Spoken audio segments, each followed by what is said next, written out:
Ya, bismillahirrahmanirrahim. Assalamualaikum warahmatullahi wabarakatuh. Waalaikumsalam. Kembali lagi dengan saya Tendra Istanabi di AMM Talks. Pada kesempatan kali ini saya bertemu lagi dengan Kang Edi Risdianto. Assalamualaikum Kang. Waalaikumsalam. Sehat selalu nggih? Alhamdulillah. Ya, sehat. Sehat, Mas Edi ini bahagia. selalu semangat. Eh, Kesempatan kali ini kita akan bicara mengenai ini Kang, rumah. Rumah, nanti kita akan bicara mengenai bagaimana sebenarnya rumah itu seperti apa, kita menyikapinya, membuat rumah itu seperti apa, membangun rumah itu seperti apa, dan juga mungkin tips membangun rumah khususnya mungkin juga untuk para milenial. Kita kemudian referensi tipe-tipe rumah, gaya-gaya rumah. Biasanya kan sekarang gaya-gaya rumah makin banyak ya. Nanti Iya. kita bicarakan itu panjang lebar seperti itu. Oke, Kang Edi.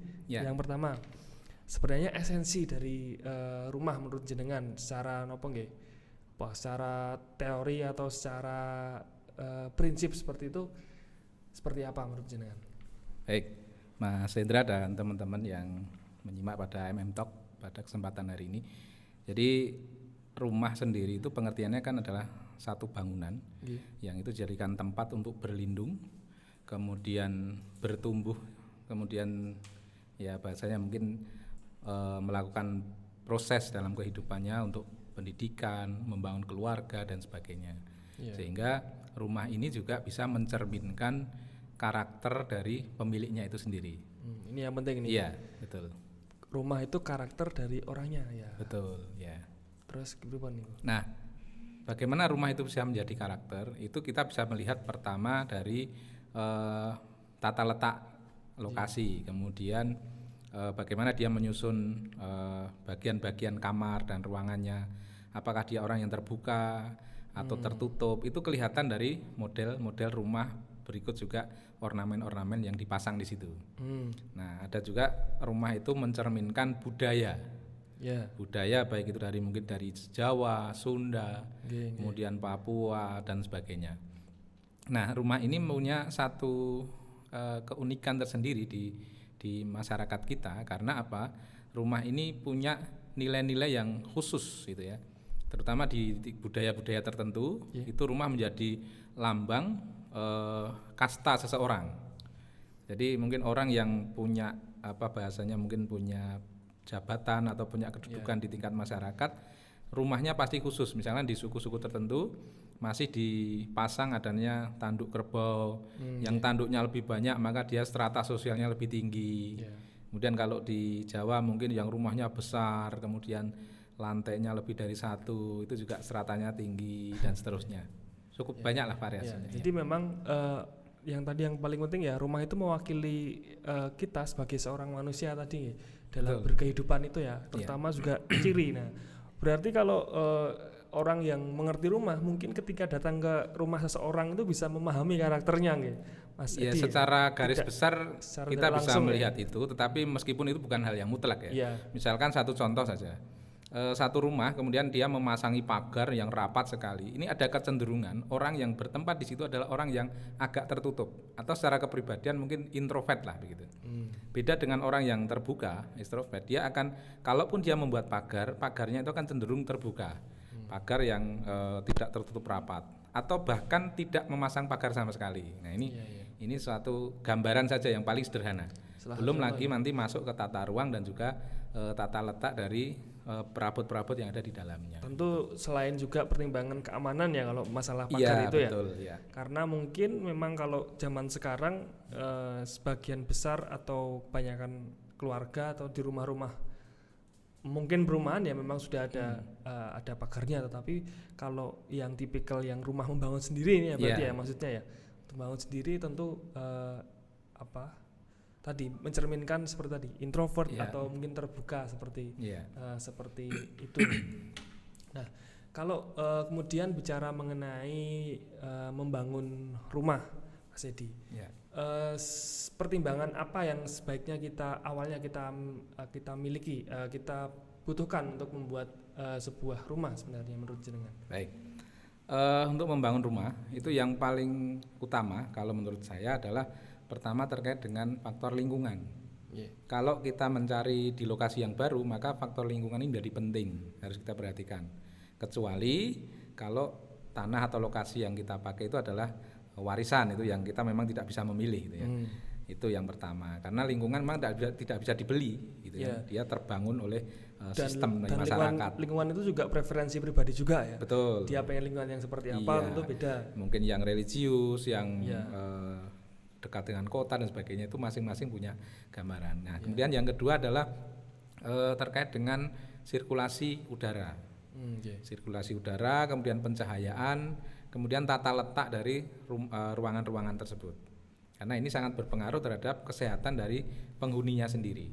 Gitu. Ya, kemudian kalau berkaitan dengan tata letak, itu kan beberapa orang ada yang mengaitkan dengan misal seperti Feng Shui, atau mungkin ada yang lebih ke Jawa.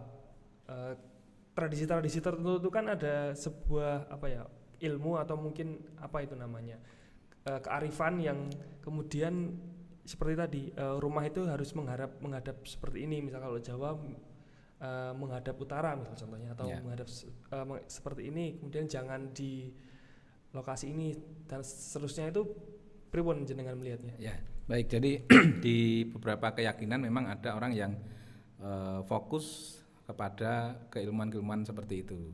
Tapi kalau saya pribadi lebih melihatnya secara ilmiah saja, bahwa ketika orang Jawa lebih memilih ke arah utara karena matahari itu dari timur, sehingga dia mendapatkan sinar di pagi hari, kemudian sorenya juga mendapat sinar yang seimbang. Kemudian kecenderungan arah angin dari, terutama di Pulau Jawa, itu adalah kecenderungannya dari selatan, dari Australia mengarah ke utara ke Laut Cina Selatan, sehingga pergerakannya lebih banyak ke utara untuk angin ya, sehingga maka orang akan lebih banyak memilih ke utara. Nah, kemudian pertimbangan yang lain juga adalah biasanya kalau di area Jogja khususnya itu ada pertimbangan aliran air ya. Aliran air itu kecenderungannya adalah mulai dari arah utara, dari Merapi ke selatan, sehingga secara filosofi ini adalah menangkap mata air ya, menangkap sumber kehidupan. Itu dari sisi keyakinan-keyakinan yang ada gitu. Ini berkaitan dengan Jogja, Mas Edi. Bisa nggak dijelaskan atau gambarkan seperti apa kalau di Jogja itu mungkin perkembangannya dalam orang-orang dalam memilih rumah, atau perkembangan pertumbuhan rumah itu seperti apa? Artinya kota kan jelas sudah kemudian padat ya, dan orang-orang saat ini sudah mulai melebar di sekitar kota Jogja, di Sleman, di Bantul dan seterusnya. Itu trennya seperti apa kalau jenengan melihat itu secara persebaran? Oke. Kalau penyebaran penduduk sendiri dengan pemerataan permukiman yang ada di wilayah Jogja sebenarnya cukup padat ya, artinya sudah merambah sampai ke pinggiran-pinggiran. Kemudian yang kedua terkait dengan model dan pilihan bentuk rumah juga sudah sangat variatif sekali. Dulu orang membuat model dari tradisional, kemudian bergerak ke arah model-model Spanyol, model Paris, kemudian ya akhirnya berputar lagi trennya itu. Sekarang orang kembali ke model limasan, model joglo. Nah, itu yang lebih banyak diminati orang. Meskipun memang biayanya cukup mahal. Lebih mahal lah dibandingkan dengan yang model-model minimalis. Hanya saja yang minimalis itu memang kurang sesuai kalau di wilayah kita, karena iklimnya kita iklim tropis. Ada musim hujan, musim panas gitu kan. Sehingga kalau musim hujan dengan gaya-gaya minimalis cukup resiko, karena air hujan itu pasti akan lebih banyak masuk dan mengganggu. Kalau minimalis kan cenderung bentuknya memang tidak terlalu istilahnya. Ya tidak kurang perlindungan terhadap air hujan dan sebagainya sangat terbatas lah gitu. Nah, mungkin ini yang paling pengen diketahui banyak orang. Sebenarnya kalau kita membuat atau pengen membangun rumah itu bisa dikasih gambaran enggak, misal budget seberapa, itu rekomendasinya rumah seperti apa, kemudian budget seberapa, atau mungkin saat ini itu sebenarnya kita bisa bangun rumah yang istilahnya mungkin cukupan lah itu dengan budget seberapa. Mungkin ini gambaran kalau di Jogja saja seperti itu. Mas Edi. Baik. Jadi kalau rumah itu sebenarnya relatif ya, artinya tergantung pemiliknya membuat seperti apa. Kemudian kalau kita membuat sebuah referensi, tentu kita bisa melihat dari material yang akan dipergunakan. Nggih. Nah, kalau untuk perhitungan sederhana saja, untuk ya standar Jogja lah, rata-rata di angka 2 juta per meter persegi itu sudah cukup bagus lah. Bagus ya. Nah, kalau di tipe-tipe yang sederhana gitu ya mungkin 1.500.000 per meter itu sudah bisa. Nah, tapi nanti tergantung finishingnya seperti apa. Gitu. Sehingga kalau saran saya yang sekarang yang bisa dilakukan, terutama teman-teman anak muda milenial yang ingin segera memiliki rumah, bikinlah konsep rumah tumbuh. Nah, konsep rumah tumbuh ini adalah kita membuat sebuah perencanaan secara total, tujuan akhirnya nanti rumah kita itu seperti apa, tetapi dalam proses pengerjaannya bertahap, betul sekali. Jadi seperti master plan begitu ya? Iya, betul sekali. Jadi nanti ruang mana dulu prioritas yang bisa kita buat di tahap pertama, tahap kedua, tahap ketiga dan seterusnya. Yeah. Karena juga mengingat keterbatasan lahan juga. Tidak harus langsung jadi seperti betul, itu ya. Yang menghemat penting anggarannya nanti bisa diselesaikan mungkin dalam waktu 3 tahun, 4 tahun itu. Itu model konsep rumah tumbuh, iya. Yang penting juga. Nah, berkaitan dengan tadi ya, rekomendasi atau apa ya, tips buat anak muda atau orang yang pengen membangun rumah itu untuk menghemat. Nah, ini yang penting juga, menghemat biaya tentu saja. Itu apa yang harus dilakukan, Mas Edi? Oke, kalau ingin menghemat biaya sekarang adalah yang perlu dilakukan adalah pemilihan material. Pemilihan jenis material. Karena pemilihan jenis material ini menentukan nanti lama dan tidaknya dalam proses pemasangan. Itu yang pertama. Kemudian bisa dengan adanya efisiensi dari tingkat pemasangan, maka efisiensi tenaga kerja lebih tinggi, sehingga biayanya akan bisa ditekan menjadi lebih murah. Karena sekarang biaya tenaga kerja itu sudah mulai cenderung naik naik, meningkat. Tukang itu ya. Terutama tukang, regenerasi tukang juga sudah agak mulai sulit ini, sehingga regenerasi tukang juga. Iya, sehingga kecenderungan tukang-tukang itu sudah, yang anak-anak muda jadi tukang itu sekarang enggak ada yang mau.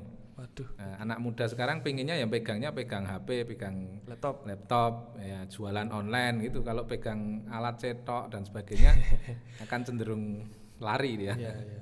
Gitu. Jadi lebih ke material ya. Ya, pemilihan material, kemudian model-model material knockdown, model-model material partisi, kemudian model-model material yang pemasangannya cepat gitu misalkan seperti bisa diberikan gambaran lebih rinci lagi. Misalnya tadi disebutkan knockdown ya. Oke. Partisi itu seperti apa? Artinya buat orang awam yang pengen membuat rumah itu apa yang harus dilakukan di awal. Gampangnya saya punya uang 150 juta misalnya. Yeah. Nah, itu dengan uang seperti itu, dengan uang sebanyak itu, apa yang harus saya lakukan untuk membuat rumah? Oke. Yang pertama adalah membuat perencanaan dulu gambarnya, kemudian yang kedua memperhitungkan berapa sih biaya yang dibutuhkan, dan yang ketiga kita juga harus memilih material-material atau jenis material yang akan kita gunakan. Misalkan yang paling mudah dan cepat pemasangannya, kasih contoh misalkan dinding. Untuk dinding itu kita bisa memilih, ada banyak sekali, ada namanya panel dinding, kemudian ada bata hebel, kemudian ada juga dengan sistem partisi. Bata hebel itu yang seperti apa? Bata hebel itu yang dia putih, warnanya putih, ukuran 60 cm ya. 1 meter itu dia hanya cukup pasang 5 itu udah tingginya 1 meter, karena dia lebarnya 20 cm, panjangnya 60 cm. Itu secara pemasangan dia akan lebih cepat.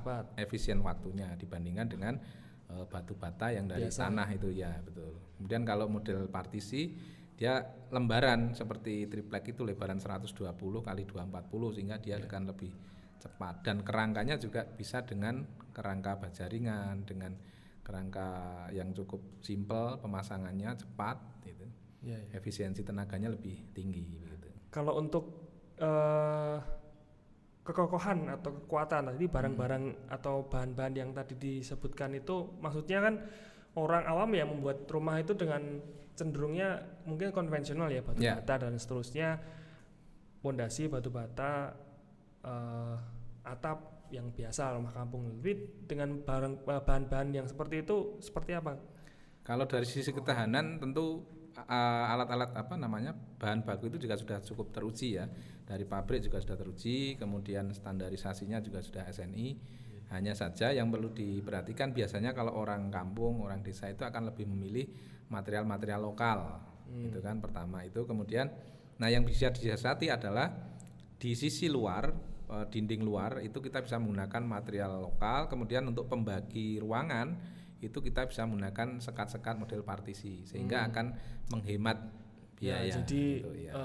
Penggabungan. Dan kemudian kalau mungkin nanti akan diubah-ubah pun lebih mudah ya. Iya betul. Nanti menggeser kamar ruang tamu, kamar tidur dan sebagainya bisa dilakukan. Gitu. Ya jadi seperti itu ya.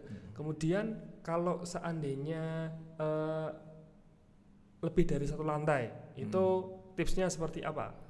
Kalau lebih dari satu lantai bisa dengan menggunakan, kalau ingin cepat tanpa kita harus melakukan cor manual, kita bisa menggunakan panel lantai. Panel lantai? Iya, panel lantai itu kita tinggal membuat kolomnya saja, kemudian kasih ring balek, nanti dia tinggal numpang saja, numpang gitu. Jadi dia lebarnya 60 cm, kemudian panjangnya variatif. Ada yang 2,5, ada yang 3 meter, ada yang 275, 3,5, tergantung dari space yang ada di situ. Itu pembangunannya cukup cepat sekali, karena untuk membangun katakanlah 6 kali 9 itu mungkin dia hanya cukup membutuhkan waktu 2 hari sudah selesai, langsung bisa ditempati. Dibandingkan dengan kita melakukan cor, kita harus buat rangka, bekesting, melakukan cor, kemudian melakukan kuring atau perawatan betonnya itu paling tidak 28 hari. Sehingga waktunya cukup panjang.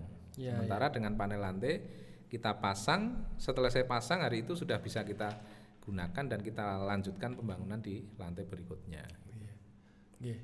Kalau bicara mengenai tenaga atau tukang tadi ya, itu kan ada kemudian kalau kita pengen bangun rumah itu kan ada yang sistem harian, ada yang sistem mungkin borongan ya, seperti itu. Jenengan gimana melihatnya atau merekomendasikannya pengen membuat rumah itu lebih baik yang harian atau seperti itu, borongan? Pada prinsipnya semuanya punya kelebihan dan kekurangan. Iya, kalau sistem harian itu kalau kita mendapatkan tukang yang bertanggung jawab itu akan efektif gitu ya. Tapi kalau yang ya mungkin kurang cekatan itu biasanya mereka hanya bekerja sesuai jam saja sehingga hasilnya tidak maksimal. Nah, kalau pilihan saya akan lebih baik menggunakan model borongan, tetapi material kita yang siapkan, sehingga material kita bisa memilih yang terbaik, kemudian tenaganya model borongan. Tetapi tentu dengan pengawasan, sehingga kita membutuhkan, kalau kita tidak mampu melakukan pengawasan, ya kita meng-hire orang untuk mengawasi sebagai wakil dari pemilik rumah itu sendiri, sehingga hasilnya tetap bagus, maksimal, tapi waktunya efisien. Gitu. Ya. Nah kalau kemudian ada alternatif juga orang itu membeli rumah, jadi misalnya membeli rumah perumahan, itu kan bentuknya dan kemudian pilihannya itu default ya, artinya maksudnya sudah ada rumahnya bentuknya seperti itu. Nah buat orang yang pengen membeli perumahan atau mungkin dia punya budget istilahnya untuk membangun rumah itu sebaiknya pilihannya seperti apa? Itu kembali kepada masing-masing ya sebenarnya ya, karena ada orang yang ingin berproses kemudian membangun rumah itu secara mandiri sehingga dia akan lebih puas ketika dia merencanakan dan membuat sendiri. Tapi ada orang yang nggak mau berpikir ribet, itu pengennya beli jadi ya beli gitu aja.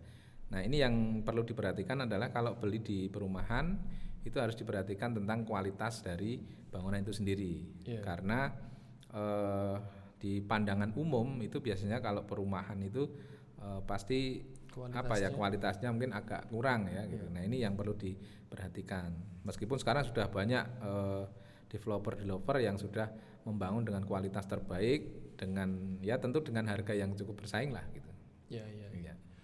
Kemudian kalau tren saat ini Mas Edi, perkembangan atau membangun rumah itu jenengan melihatnya seperti apa?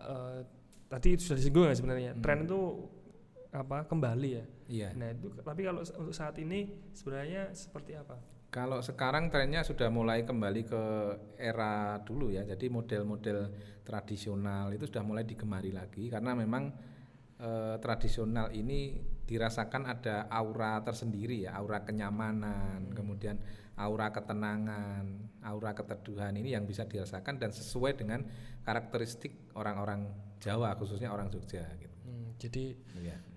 justru kearifan rumah-rumah joglo seperti itu banyak kemudian dirindukan oleh orang Iya, betul. yang kemudian saat ini katanya sudah banyak sebenarnya bangunan-bangunan modern, tapi justru lebih nyaman mungkin dengan bentuk bangunan yang ya tradisional, banyak kayunya, Iya. tapi tentu lebih mahal nih. Tentu lebih mahal karena memang kayu sekarang harganya cukup lumayan lah. Iya, iya. Gitu, ya. Jadi menarik sekali pembicaraan kita. Tadi yang perlu saya ulangi lagi, yang pertama adalah rumah itu adalah cerminan dari diri kita sebenarnya. Kita ya karakter diri kita, bentuk atau rumah bangunannya seperti apa itu karakter diri kita. Kemudian juga tadi ada yang disampaikan kalau kita pengen membangun rumah sekarang itu tentu kalau dana yang kita miliki itu tidak banyak, itu kita bisa buat rumah dengan sistemnya tadi ya bertumbuh. Rumah tumbuh ya, artinya tidak langsung sekali jadi seperti itu. Bisa kita buat perencanaan jangka panjang dan kemudian kita prioritaskan mana ruangan-ruangan mana yang kemudian dibangun lebih dulu seperti itu, dan tentu dalam jangka waktu yang lama ya rumah itu ditargetkan akan selesai sesuai master plan kita. Dan kemudian berkaitan dengan tren itu sebenarnya juga tergantung kita, tapi memang kecenderungan sekarang banyak yang mulai kembali ke tren-tren dulu ya. Tren lama. Dan yang terakhir kalau kita mau bangun rumah, tadi ada beberapa tipsnya. Silakan bisa mau beli perumahan juga boleh, tapi kalau mau membuat sendiri pastikan juga tadi pilihannya mau tukang atau mau borongan itu bisa istilahnya dimantep seperti itu. Kalau dapat tukang yang bagus ya bagus ya cepat dan seterusnya. Tetapi kalau tukangnya tidak cak-cek ya nanti biaya untuk tukang jadi bisa membengkak ya. Kalau tukang itu berapa persen kira-kira? Rata-rata di angka 30%. 30% ya untuk sekali bangun dan proses pembangunan. pembangunan. Betul. Nah seperti itu. Baik, menarik sekali pembicaraan kita dengan Mas Edi Risdianto. Dan sebelumnya jangan lupa juga berdonasi di donasi dakwah AMM Piungan. Nah ini rekeningnya di sini dan mungkin nanti di awal video ada rekeningnya, bisa kalian transfer, dan juga sebenarnya ada QRIS atau bisa kalian scan lewat barcode donasi dakwah untuk pergerakan dakwah kaum muda di Muhammadiyah di Piungan ini. Terima kasih Mas Edi atas waktunya. Sama-sama. Berbagi mengenai pembuatan rumah ya, menarik sekali terutama buat anak muda ini yang mulai melirik-lirik pengen bangun rumah. Nah, terima kasih. Saya akhiri. Assalamualaikum warahmatullahi wabarakatuh. Waalaikumsalam warahmatullahi wabarakatuh.